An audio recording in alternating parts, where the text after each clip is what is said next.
अनंत T दे refresh हमी।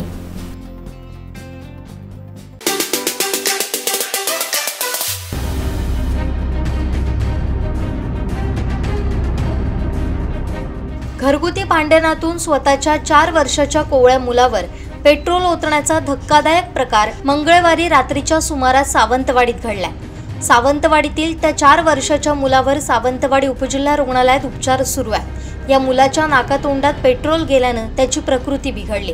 त्याला उपजिल्हा रुग्णालयात दाखल करण्यात आलं होतं, मात्र उपचारानंतर त्याची प्रकृती स्थिर असल्याची माहिती वैद्यकीय अधिकारी डॉक्टर संदीप सावंत यांनी दिली।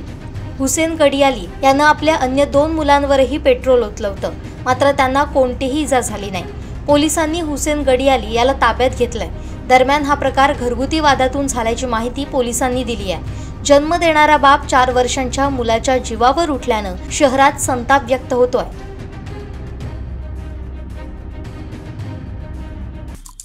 आमचे दिवसभरातले सर्व अपडेट्स, ताज्या घडामोडी आणि थेट लाईव्ह पाहण्यासाठी सबस्क्राइब करा, लाईक करा कोकणचं नंबर 1 महा चॅनल कोकण 7 लाईव्हचं YouTube चॅनल।